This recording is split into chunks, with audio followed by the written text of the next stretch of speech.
Good morning Bassein साहब, स्वागत है आपका। बाजारों में तेजी बरकरार है, बैंक निफ्टी आपके टारगेट की तरफ तेजी से बढ़ भी रहा है। बताएं सर, पहले तो मार्केट का आउटलुक, क्योंकि आज अमेरिका में चुनाव भी है, आउटलुक भी और अपडेट भी।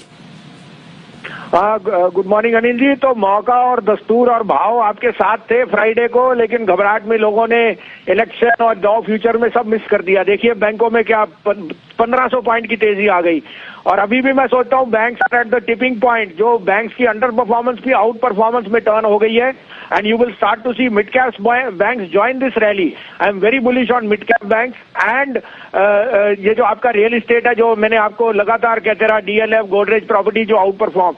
अब पीएसयूज की बारी है, और पीएसयूज में मुझे बहुत स्ट्रेंथ है। उसके अलावा मैं एक टिप्पणी करूंगा जो I know it's related, but I think media will come out with stellar numbers. मुझे जी के नंबर बहुत पसंद थे।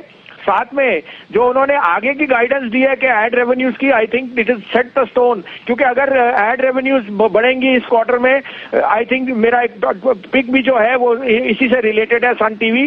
सो if you want I can go ahead with the stocks which I have told you.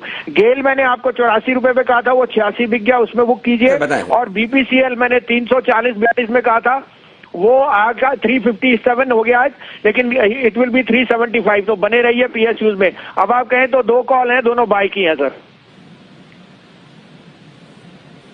Ji sir बताएं। तो पहला आएगा ये सन टीवी सर, 16-17 का भाव है। सन टीवी पे मेरे हिसाब से रिजल्ट भी आएंगे, और you can even hear some corporate development on buyback. 16-17 में लीजिए, 409 का स्टॉप लॉस रखिए, 450 का टारगेट। और दूसरा आएगा जो अंडर परफॉर्मर अब आउट परफॉर्म हो सकता है on the back of dividend and buyback, Coal India 115 15.5 में आप लीजिए। इसमें मुझे बहुत अच्छी 9 से 10% की डिविडेंड अनाउंसमेंट और बायबैक दिख रहा है।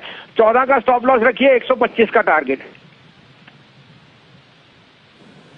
ओके, तो दो बेहतरीन वैल्यू स्टॉक्स आपके लिए है इस वक्त जहां खरीदारी करने की राय। सन टीवी खरीदिए, 420 के आसपास चल रहा है, 416-17 की रेंज में आए वहां खरीद लीजिए। 409 का स्टॉप लॉस है, 450 के टारगेट आपके लिए बनेंगे। कोल इंडिया 115-115.50 के आसपास खरीदिए, और 114 का स्टॉप लॉस लगाइए, और आपके लिए टारगेट बनेंगे 125 रुपए के आसपास के। ये दो बेहतरीन पिक्स बसिन साहब की तरफ से। बहुत बहुत शुक्रिया सर, ये दो बेहतरीन स्टॉक हमारे दर्शकों को देने